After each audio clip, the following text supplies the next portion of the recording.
ناظرین MH اسلام official پر خوش آمدید۔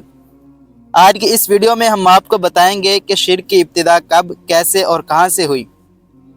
لیکن اس سے پہلے آپ ہمارے چینل کو لائک، سبسکرائب کر دیں اور بیل آئیکن کے بٹن کو پریس کر دیں تاکہ آنے والی ہر نئی ویڈیو آپ تک پہنچ سکے۔ ناظرین، میں آپ کو بتاتا چلوں کہ جو بھی ویڈیو ہم لے کر آئیں گے انشاءاللہ قرآن و حدیث الغرض حوالہ کے ساتھ لائیں گے، کیونکہ آج کل یوٹیوب پر لوگ اپنے چینلز کو گرو کرنے کے لیے بہت سے ایسے واقعات اپلوڈ کر دیتے ہیں جن کا ثبوت نہ تو قرآن و حدیث سے ملتا ہے اور نہ ہی کسی کتاب سے۔ اس لیے دین کے معاملے میں اس طرح کے من گھڑت واقعات سے بچنا چاہیے۔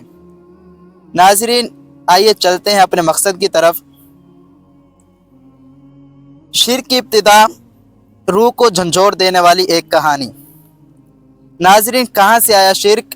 کیسے اللہ کو چھوڑ کر انسان نے خود بنائے ہوئے بتوں کو پکارنا شروع کر دیا؟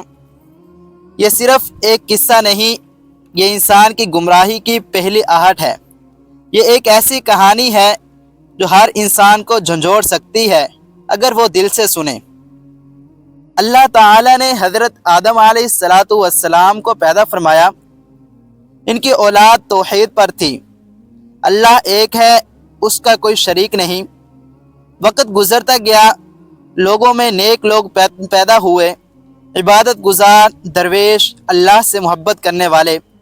پھر ان نیک لوگوں کا انتقال ہو گیا اور انسان کا دل کمزور پڑنے لگا۔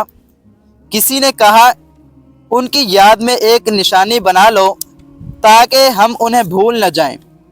100 تصویریں بنی، پھر مجسمے بنے، پھر کہا گیا یہ ہمیں اللہ کے قریب کریں گے، اور یہی بات ہے جس سے شرک کی پہلی چنگاری بھڑکی۔ شیطان نے موقع پایا، اس نے انسان کے دل میں وسوسہ ڈالا کہ یہ مجسمے سنتے ہیں، یہ مدد بھی کرتے ہیں، تم ان سے مانگو، ان سے لو لگاؤ۔ تو انسان نے دھیرے دھیرے اللہ کے نیک بندوں کو اللہ کی جگہ دے دی۔ قوم نوح علیہ السلام نے ود، سوا، یغوث، یعوق، نصر جیسے نیک لوگوں کے بت بنائے، جیسے قرآن مجید میں آتا ہے ان کا تذکرہ، وَقَالُوا لَا تَذَرُنَّ آلِهَتَكُمْ وَلَا تَذَرُنَّ وَدًّا وَلَا سُوَاعًا وَلَا يَغُوثَ وَيَعُوقَ وَنَسْرًا۔ تو یہ 5 نام ہیں، ان کے بت بنائے اور ان کی عبادت شروع کر دی۔ یہ پہلا وقت تھا جب زمین پر توحید کا نور بجھنے لگا اور شرک کا اندھیرا پھیلنے لگا۔ اللہ نے اپنے نبی نوح علیہ السلام کو بھیجا۔ نوح علیہ السلام نے 950 سال اپنی قوم کو سمجھایا، دعا کی، سمجھایا بھی، منت بھی کی، لیکن قوم اپنی ضد پر اڑی رہی۔ قوم نے نوح علیہ السلام کا مذاق اڑایا، انکار کیا اور شرک سے چمٹے رہے۔ پھر اللہ کا عذاب آیا، طوفان آیا، زمین اور آسمان سے پانی نکلا، زمین سے چشمے پھوٹ پڑے اور وہ قوم غرق کر دی گئی جو شرک پر قائم تھی۔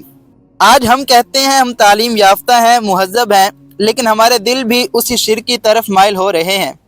کسی پیر یا بزرگ سے حاجتیں مانگنا، تعویذ کو رب سمجھنا، درختوں، قبروں یا پتھروں سے امیدیں لگانا اور یہ کہنا کہ یہ ہمیں اللہ کے قریب کرتے ہیں، یہی وہ باتیں تھیں جن سے پہلی قومیں تباہ ہوئیں۔ شرک صرف ایک عقیدہ نہیں، یہ دل کا اندھیرا ہے جو انسان کو رب سے کاٹ دیتا ہے۔ آئیے ہم اس اندھیرے سے نکلیں، ہم قرآن سے جڑیں، ہم اپنے رب کو ایک مانیں اور وہی مانگیں، اسی سے مانگیں جس نے ہمیں بنایا ہے، وہ اللہ تبارک و تعالیٰ کی ذات ہے۔ کیونکہ شرک اللہ کو سب سے زیادہ ناپسند ہے۔ قرآن مجید میں اللہ تبارک و تعالیٰ نے فرمایا ان الشرک لظلم عظیم، اور ایک جگہ پہ فرمایا کہ ہر چیز کی مغفرت ہے لیکن مشرک کی مغفرت نہیں ہے، اور توحید اللہ تبارک و تعالیٰ کی سب سے بڑی خوشی ہے۔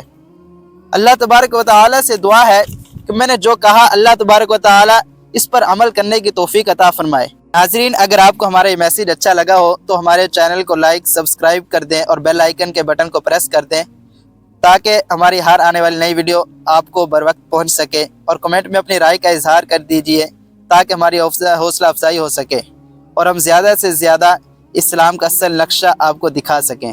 ناظرین، اگلی ویڈیو تک کے لیے اجازت چاہتا ہوں۔ السلام علیکم ورحمۃ اللہ وبرکاتہ۔